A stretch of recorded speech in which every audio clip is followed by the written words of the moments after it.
I almost didn't recognize my own daughter. She was sitting in a mall food court, counting coins on the table. Coins. 2 years earlier, she was driving a new car and talking about her future. Now she couldn't even afford lunch. When I asked where her car was, she said her husband needed it. When I asked why she was wearing a grocery store uniform, she said it was temporary. But the way she kept checking her phone told me the truth. She was scared. This isn't a story about a bad marriage. It's about how control hides in plain sight. And how close I came to losing my daughter, without even knowing she was asking for help. I almost walked right past her.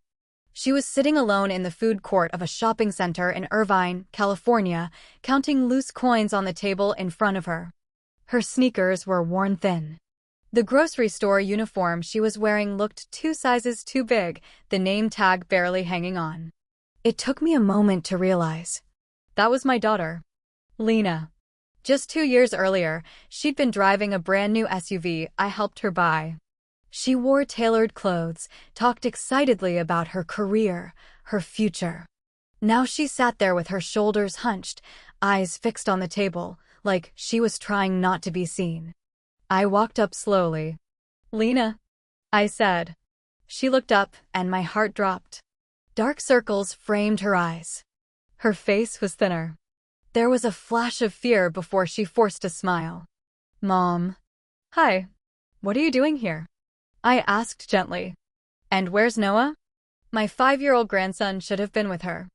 It was a Wednesday afternoon, her usual day off from her job at a rehabilitation clinic. "He's with Mark and his mother," she said quickly. "They took him to the playground." Her husband. And her mother-in-law. I sat down across from her. "Where's your car? The Subaru you've had since last year?" Her smile faltered. She glanced toward the mall entrance. "Mark needed it for work," she said.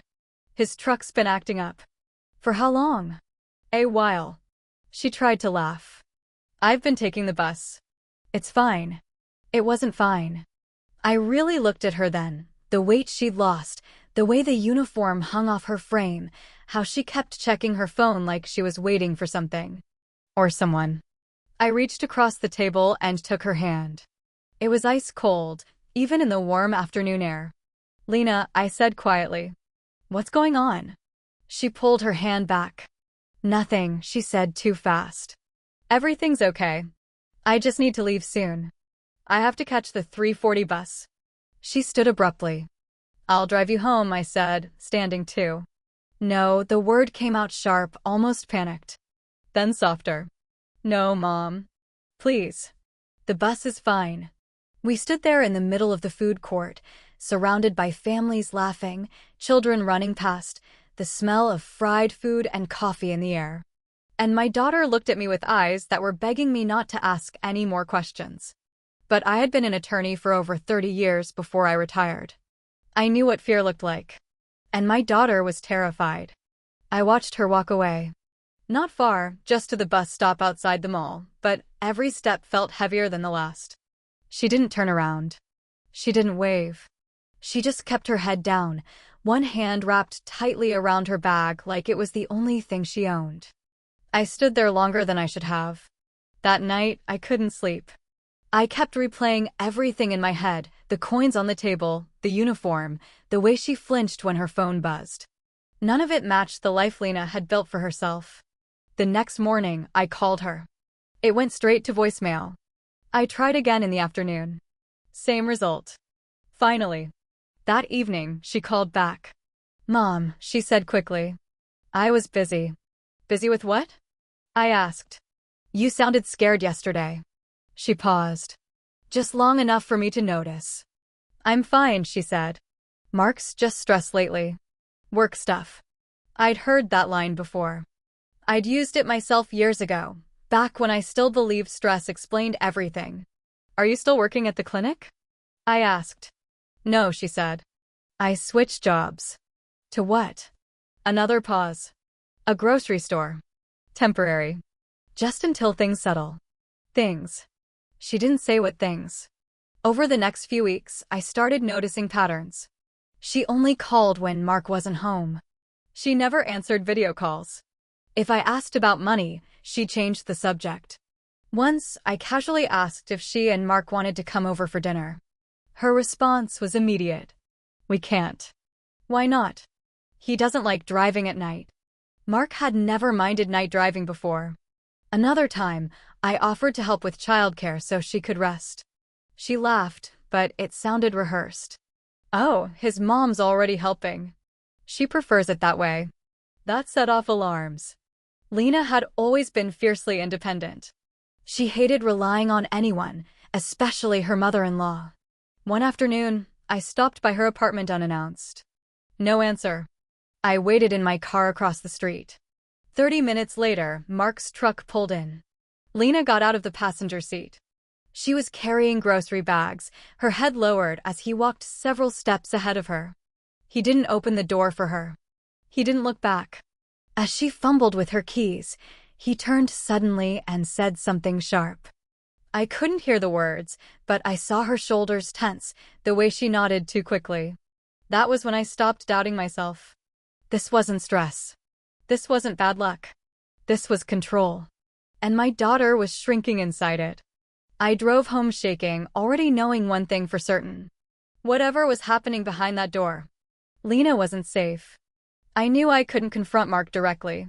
If I was wrong, I'd push Lena further away. If I was right, I could make things worse for her. So I did the only thing that made sense. I waited. 2 weeks later, Lena called me unexpectedly, early in the morning. Mom, she said, her voice low. Are you home? Yes. What's wrong? I just need to talk. But it can't be long. She arrived an hour later, alone. She didn't bring Noah. That alone told me everything. She sat at my kitchen table, staring at the same spot in the wood grain, her hands wrapped tightly around a mug she never drank from. I didn't ask questions at first. I let the silence work. Finally, she spoke. He says I'm bad with money, she said quietly. That I always have been. I kept my voice calm. What do you think? She hesitated. I don't know anymore. That broke my heart. She told me Mark had taken over all their accounts, temporarily. Her paycheck went straight to him. He gave her cash when she needed groceries. If she spent too much, he accused her of being irresponsible. He says the car is in his name, she added. So it's not really mine. I felt my jaw tighten. That's not how marriage works, I said carefully. She flinched not at my words, but at the firmness in my voice. He doesn't like it when I disagree, she said. There it was. She admitted she hadn't driven in months. That he checked her phone. That he read her messages for transparency. That his mother backed him up every time. She says I should be grateful, Lena whispered. That a man willing to manage things is a blessing. I reached across the table and took her hand again. This time, she didn't pull away. Has he ever hurt you? I asked gently. She didn't answer right away. Instead, she rolled up the sleeve of her uniform. There were faint marks, already fading, but unmistakable. He didn't mean to, she said quickly. He just gets angry when I don't listen. I took a slow breath, forcing myself to stay steady. Lena, I said, this is abuse. The word hung in the air. She shook her head. No. He's not like that. He loves me too much. I'd heard that excuse before. So much love, I said quietly, that it's taking everything from you? Her eyes filled with tears. For the first time since the mall, she cried. I don't know how to leave. She whispered. I don't have a car. I don't have money. And if I try. She stopped herself. I finished the sentence for her. You're afraid of what he'll do. She nodded. That was the moment I made a decision. I wasn't just her mother anymore. I was her lifeline. And I wasn't going to let her face this alone. We didn't talk long that morning. Lena kept glancing at the clock, her shoulders tightening every time a car passed outside. Before she left, I slipped a piece of paper into her coat pocket. My phone number, written twice. And the address of my house. If you ever need somewhere to go, I said carefully. You come here first. No explanations. She nodded, but her eyes were distant. I can't just leave, she said. He'd notice. I know, I replied. That's why we're not rushing. The plan had to be quiet. Over the next few weeks, I became careful about everything. I never called her first. I never texted questions. If she reached out, I responded calmly, as if nothing was wrong. But I was watching. I noticed she stopped calling altogether when Mark was home. I noticed her son was always with his grandmother. I noticed how often she apologized for things that didn't need apologies. One afternoon, she showed up again without warning. Her eyes were red. Her hands wouldn't stop shaking. He went through my bag, she said. He found the paper. My heart dropped. What did he say? He asked why I needed your address, she whispered. I told him I just wanted to visit. And? He smiled, she said.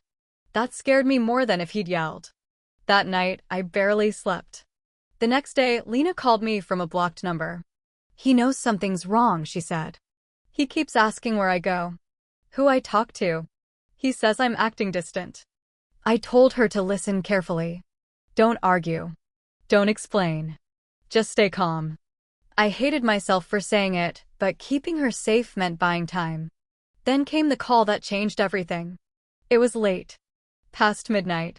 Mom, Lena whispered. I can't do this anymore. I could hear something in the background, a door closing too hard. Footsteps. I need you to come get me, she said. Now. I grabbed my keys without thinking. Where's Noah? He's asleep, she said. Mark took him to his mother's earlier. That was no accident. I'll be there in 15 minutes, I said. Pack nothing. The drive felt endless. When I pulled up, the apartment lights were off. Lena was standing outside, holding nothing but her phone. She didn't look back as she got into the car. As we drove away, she started to cry, not loudly, just quietly, like she'd been holding it in for years. I didn't ask questions. I just drove. Because I knew one thing for certain.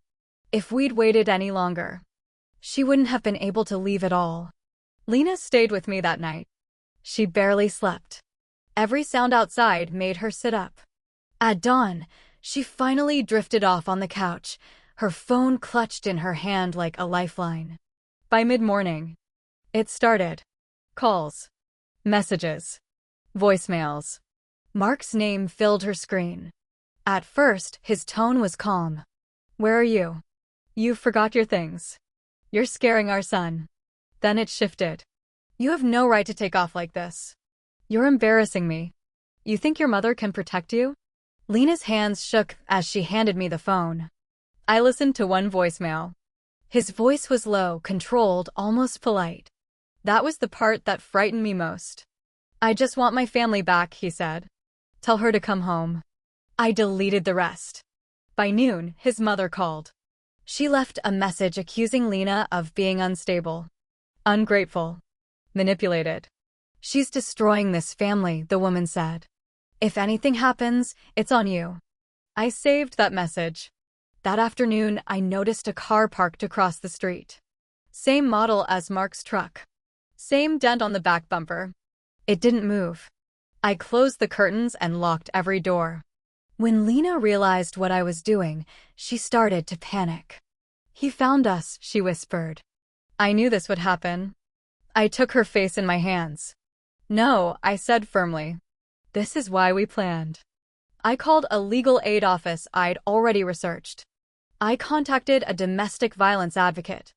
By evening, we had a temporary protection order in motion and a safe plan for the next 48 hours. That night, someone knocked on my door. Not loud. Not aggressive. Just 3 slow knocks. Lena froze. I didn't open it. A voice came through the door. Lena, Mark said calmly. We need to talk. I stood between her and the door. You are not welcome here, I said. Leave now. Silence. Then footsteps. The car was gone by morning. But I knew this wasn't over. He wasn't done because he cared. He was angry because he was losing control. And men like that don't let go easily. The next few weeks moved slowly and all at once. With help from an advocate, Lena filed for a temporary protection order. The paperwork was overwhelming. The waiting was worse.